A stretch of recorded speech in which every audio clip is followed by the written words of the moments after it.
今回はラーメンシナリオの立ち回り解説を行います。まずは簡単にラーメンシナリオの説明をすると、このシナリオは序盤に差が生まれにくいシナリオとなっているので、ビヨンドドリームズシナリオと比べると圧倒的に諦め回数が減り、育成を最後まで通せるようになりました。またビヨンドドリームズはサポカの強さが顕著に現れていましたが、ラーメンシナリオは1年ほど昔のサポカでも評価を伸ばすことができているので、サポカの持ち物検査は比較的優しくなりました。しかも5色編成でなく4色編成が可能になったことも相まって、サポカ編成の自由度が増しました。ただし2年前のサポカや SR を編成してしまうと、編成した分だけ評価は必ず下がります。そしてラーメンシナリオは強い練習を待つという運が全てのビヨンドドリームズと比べると、もちろん運要素はあるものの、あらゆる場面で技術介入要素が増えたので、育成のやりごたえが格段に増えています。また今回の動画は高い評価点を取るための立ち回り解説ではなく、ラーメンシナリオの基礎的な立ち回り解説となります。LG ランクなどの高い評価点を取る解説動画は後日投稿予定ですので、まずはこの動画で基礎知識を固めておきましょう。まずはサポカ編成について説明します。はじめにこのシナリオは友人サポカの手綱が必須となるので、必ず編成してください。ではサポカ編成について説明すると様々あり、スピード2枚スタミナ2枚編成、スピード3枚スタミナ1枚編成根性抜き編成、スピードパワー賢さ編成、スタミナ抜き編成、スピード根性編成、パワー抜き編成の7つのパターンが主におすすめです。この中でも星マークがついてる編成は育成がしやすく、特におすすめです。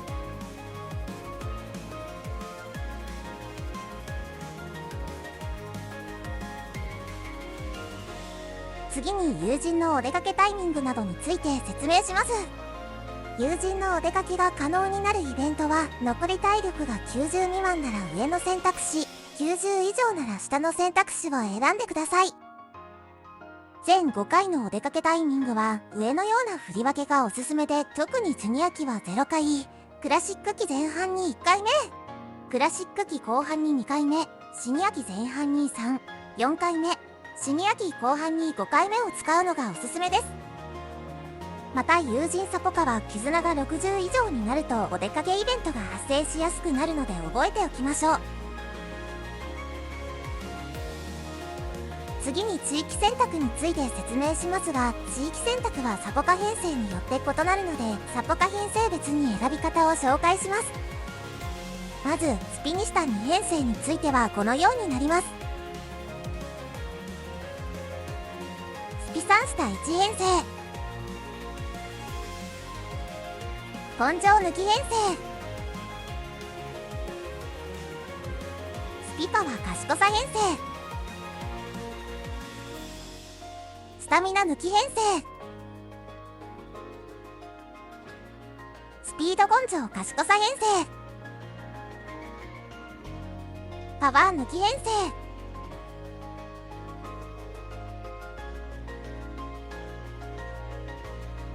ここからは育成をする上で役に立つであろう豆知識を3つ紹介します。豆知識1つ目は、クラシック期以降の試食会において追加で現れるサポカがどのサポカか分かる方法についてです。クラシック期以降で試食会をするとサポカが1人追加で現れますが、この出現の仕方には法則があります。その法則というのは、上記の通りで練習に出現しているサポカの状況で追加されるサポカが決まるというものです。この中でも2番が最も有効に活用できるので覚えておきましょう。例としてこのようにスピード練習に1人目、スタミナ練習に2、3人目、賢さ練習に4人目がいますが、5人目の賢さラモーヌがいません。ここで試食会で賢さラーメンを作り、サポカを呼び出すと、右の画像のように賢さ練習にラモーヌが現れます。このように一見弱そうな練習でも試食会による呼び出しをうまく活用できると強い練習に変化するので、サポカの出現状況を毎回確認することをお勧めします。ただ一つ注意点があり、今回のように賢さ練習だけの1種類に呼び出すのなら全く問題はないのですが、2種類以上に呼び出す場合はラーメンの説明欄の最も左にある練習に追加されるのでご注意ください。例えばこの場面のようにスタミナの千代の方が不在なので、スタミナマークが左にある阪神ラーメンを作ってスタミナ練習に呼び出しています。豆知識2つ目は、試食会で作るラーメンは対応の練習でなくともバフがかかるということです。育成をしていると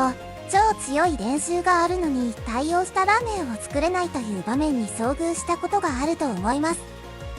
このような場合、弱い練習ならラーメンを作らなくても全く問題はないのですが、画像のように友情1人以上とサポカ3人以上などの強い練習はラーメンを作ることをおすすめします。というのも、対応していないラーメンでも基礎効果として友情ボーナスやトレーニング効果があり、十分にステータスを伸ばすことができるからです。なので超強い練習を見かけ対応したラーメンを作れない場合は他のラーメンを作ることをおすすめします。この知識はスピードにバフがかかるラーメンを選択しないクラシック機や各機関の最終ターンで余った材料でラーメンを作る場面で役に立つと思います。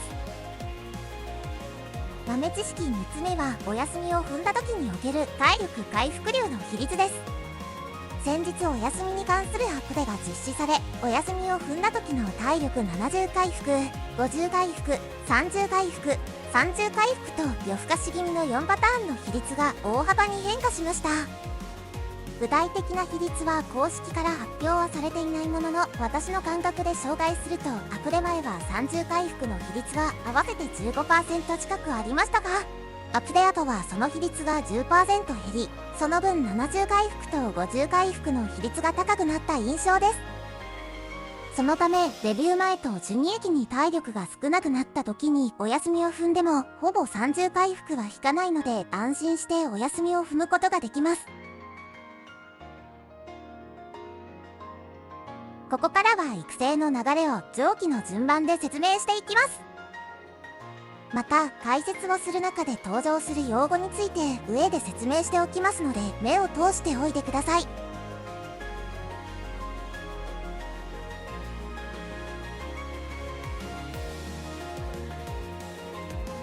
まず全期間で気をつけること1つ目は、隠し味を超過させないことです。隠し味は最高4つまで所持できるのですが、各期間の始めやお出かけ時に2個付与されるので、隠し味を3つ以上所持している場合は次の試食会で隠し味を1つ以上使い2個分のスペースを確保しておきましょう。そのようにしないと画像のように体力がなく練習も弱いのでお出かけを踏みたいのですが、隠し味を3つ所持しており、お出かけを踏むと隠し味が1つ超過してしまうという場面が起きてしまいます。ですので隠し味の管理には気をつけましょう。また隠し味と交換するコツの選び方は、ラーメンを作った後に最も少なくなるコツ、基礎ゲージの獲得量がプラス5もしくはプラス4のコツ、このターンに練習をしてもゲージがマックスにならないコツの代わりとして隠し味を使うのが望ましいです。気をつけること2つ目は、1つでも多くのコツを入手できる練習を踏むことです。このことはデビュー前とシニア期の夏合宿以降はあまり気にしなくても良いのですが、ジュニア期以降からシニア期の夏合宿前までは特に気をつけてください。例えば2つの練習ではそれぞれ友情練習が発生していますが、コツゲージを比べるとスピード練習ではたまらない面のコツがスタミナ練習ではたまっているので、この場面ではコツが1つ多く手に入るスタミナ練習を踏むのが正しいです。ただしこの場面のように試食会をしてもしていなくても練習の強さが違う場合や、体力がないから賢さ練習を優先したいなどの場合はどちらを踏んでも構いません。つまり練習の強さが同じ場合や体力に余裕がある場合に多くコツが手に入る練習を踏むようにしましょう。気をつけること3つ目はジュニア期、クラシック期の12月後半はコツが余っていれば試食会を行いましょう。理由としては、ジュニア期とクラシック期に試食会をするとトレーニング効果や友情ボーナスが上がったり、ススキルヒントがもらえたりするので、練習だけでなくレースが開催されているターンでも恩恵があるからです。そのため試食会ができるコツが余っていれば積極的に使いましょう。例えばこの場面ではクラシック期の12月後半で隠し味を使わなくても京都ラーメンを作れるコツが残っているので、このような場面では絶対にラーメンを作りましょう。ただし隠し味を使ってまで試食会をするのはリターンが少ないので、よほど強い練習でない限りは隠し味は使わないのが望ましいです。基本的に隠し味を使っても良いのはクラシック期の12月後半だけで、友情2人または友情1人とサポが2人以上の強い練習があり対応のラーメンが作れる場合に限ります。以上、全期間で気をつけることでした。次にデビュー前の説明をしていきます。はじめに育成開始から2ターンの立ち回りとしては体力を温存しておきたいので、賢さ練習を優先しながら立ち回っていきます。優先順位については上の図のように賢さ3人以上が最も優先度が高く、賢さ練習でない絆2人上げの優先度が低くなっています。3ターン目以降も先ほどの図を参考にし、賢さ練習に重きを置きながら最も絆上げができる練習を踏んでいきますが、友情練習が発生している場合は友情練習を優先してください。試食会のタイミングは左に書いている場面に当てはまるときに行いましょう。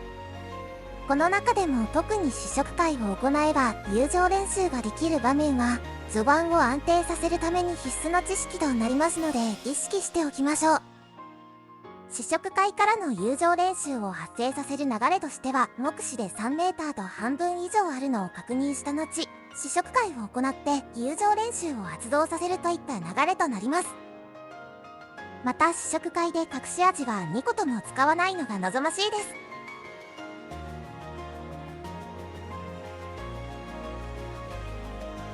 お休みは1回まで踏んでも構いませんが、体力45以下の時に踏むようにしてください。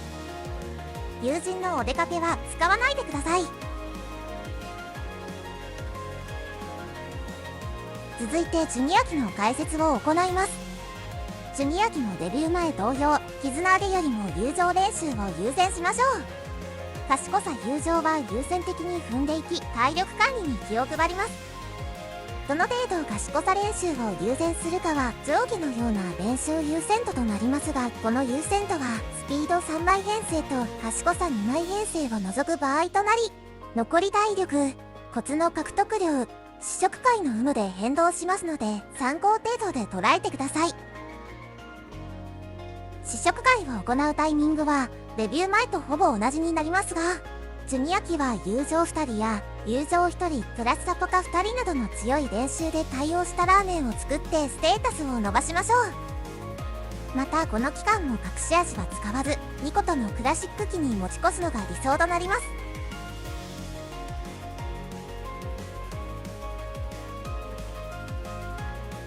お休みは1回まで踏んでも構いませんが、残り体力が45以下に時に限ります。お出かけは使わないようにしましょう。またジュニア期終了時に体力が30から40回復するので、ジュニア期終了間際はなるべくお休みは踏まないようにしましょう。ちなみにジュニア期終了時点でコツの数が多ければ体力が40回復します。練習に失敗した場合は諦めることを推奨します。クラシック期6月後半までの立ち回りもこれまで同様友情練習を踏んでいき、コツの在庫を確保していきましょう。そしてジュニア期同様、賢さの友情練習は優先的に踏んでいくので、ジュニア期に使った練習優先度を参考にしても構いません。この期間からシニア期に入るまでは基本的にスピード練習で試食会を行わないようにしましょう。ただし例外として上の画像のようにスピード練習に友情2人とサポカ2人以上または友情1人とサポカ3人以上の強すぎる練習は試食会をして一気にステータスを上げましょう。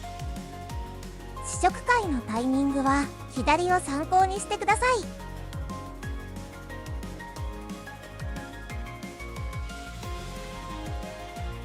友人のお出かけは基本的に1回目までですが、体力がなければ2回目を踏んでも構いません。クラシック期夏合宿は友情練習を踏まなくとも毎ターン全種のコツと隠し味がもらえるので、友情練習に加え通常練習やレースを踏んでも構いません。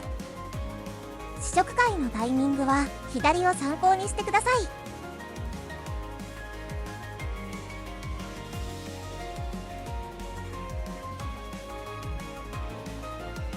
クラシック期12月後半までもこれまで同様強い友情練習を踏んでステータスを伸ばしていきましょう。賢さ練習も相変わらず優先的に踏んでいきましょう。試食会のタイミングは左の通りです。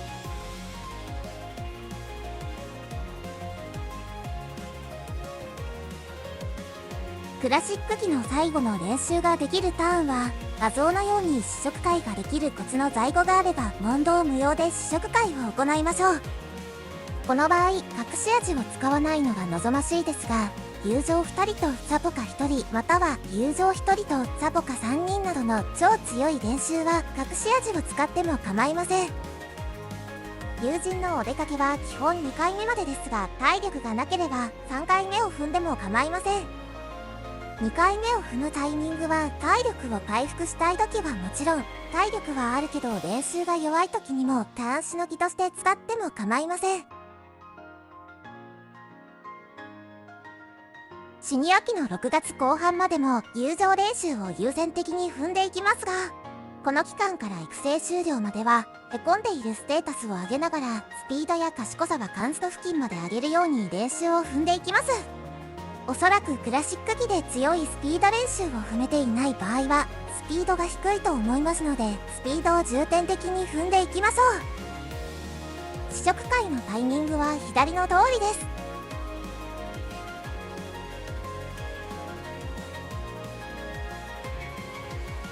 友人のお出かけは3、4回目まで踏んでも構いません。またお休みは基本踏みたくないのですが、体力が夏合宿まで持ちそうにない場合は踏んでも良いです。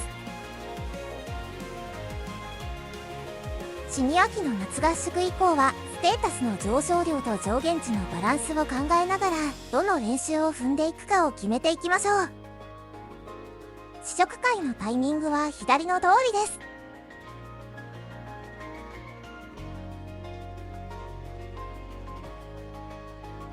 友人のお出かけは5回目まで必ず使い、5回目は練習があと2回できる時期に踏むのが理想です。URA ファイナルで選択するラーメンは査定育成の場合、サポカ編成に合うラーメンを選択しましょう。立ち回り方としてはステータスとスキルポイントの獲得量の兼ね合いでどの練習を踏むかを決めましょう。またこの期間はお休みはもちろん、友情練習が発生していない練習は絶対に踏まないでください。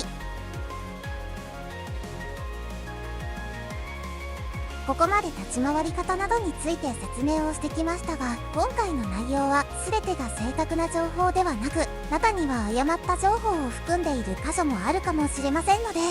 参考程度で捉えていただけると幸いです。また今回の内容をゆっくり確認したい方は私のブログに同じスライドを載せておりますので、概要欄かコメント欄にあるリンクからご覧ください。動画内で誤った箇所があれば見つかり次第コメント欄で訂正させていただきます。それでは今回はこれで終わります。ご視聴ありがとうございました。